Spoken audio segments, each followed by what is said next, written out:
Now let's get you more on that, because we've been speaking to the legal experts as Group Editor-in-Chief Navika Kumar, who brought this explosive exclusive. Take us through exactly what the panel report says on this particular aspect. She also spoke to the former Delhi High Court Judge S.N. Dhingra and former ASG Aman Lekhi on how to read the silence of Justice Varma.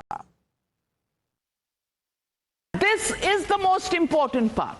Why no complaint was filed if Justice Varma said this was a conspiracy? This is the indictment of the three-judge committee. If it's a conspiracy, why did he not file a complaint? Why not complain to the police or the High Court Chief Justice or the Chief Justice of India? The committee raises this question. Why did he accept the transfer? Also noted by the committee in paragraph 62. He quietly accepted the transfer on March 20th at 4:15 p.m. He could have responded till 9 a.m. on March 21st, but he accepted it at 4:15 p.m. the previous day.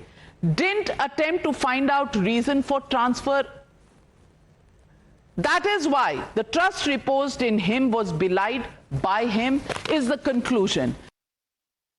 Justice Varma needed no sanction from anybody. If there was a conspiracy, he could have filed a complaint or an FIR. He could have sent a complaint even to the Chief Justice of the Delhi High Court or the Chief Justice of India at that time, which he didn't do. Also, he meekly accepted his transfer even before the time to respond to it remained.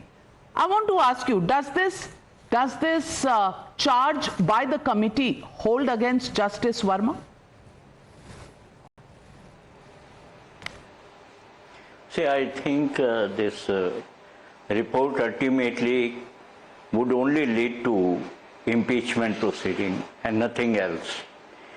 If the committee did not have mandate even to go into the question where from the cash came, why no action was taken by police, who was responsible for not securing the premises, why the evidence was allowed to be washed away and taken out, then what is the benefit of such an investigation?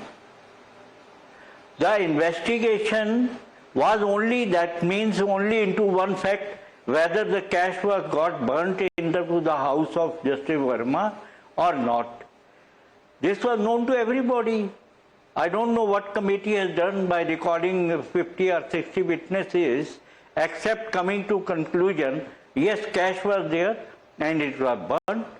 We have wasted the valuable time of 3 judges who came to Delhi and investigated a fact which could be seen from one video. Was this the purpose of investigation? To find out whether cash was burnt or not? The purpose of investigation should have been where from this cash came and why action was not taken immediately. Who allowed the evidence to be taken out from that room? And why FIR was not registered? You see, there was no necessity of registering an FIR initially. Only a daily diary report could have been made in the police station in the respect of whatever had been observed by the police. Photographs were taken, should have been taken, attached with the daily diary.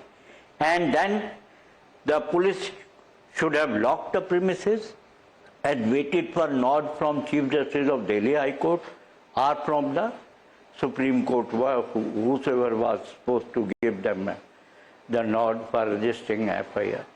See, it is very surprising that the manner in which our Supreme Court proceeded and the mandate given to the committee had no mandate to go into all these lapses. Why?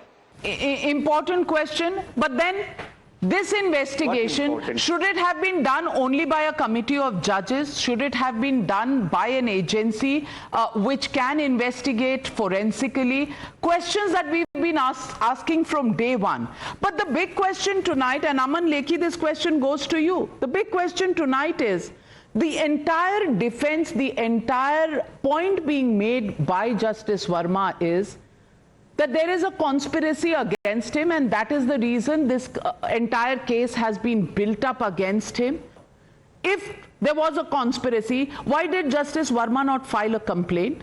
And number two, why did he meekly accept his transfer at that stage, not raise any questions then? Why raise these questions now? Well, Navika, very important issues you've raised. I would say this is a case both of misfeasance and non-feasance. Misfeasance where Justice Varma is concerned, and non-feasance where the agency surrounding is concerned, because there's clearly breach of fiduciary duty which a judge owes to the people generally, in which case the gentleman had false to the judge, and a dereliction of statutory duty which had got a public purpose and involves the police and other agencies present at the spot, basically to deal with issues like the one which were raised at Justice Varma's house. I personally find that the whole case is utterly bizarre, and I say it's bizarre because when you see these things, what you normally anticipate is conduct which a reasonable man would in a similar circumstance take. And what actually strikes us as something which is absolutely incoherent is what you have flagged, that is the silence of Justice Varma. Now, the silence of a person who claims to be wronged puts a question mark on his grievance of his being a victim, because a victim is obliged to speak and in some way assert the victimhood by suggesting that he is being made subject of a conspiracy to cause him harm. And the biggest indicator that things are not as has been stated by Justice Varma is his own silence. Well, the story is only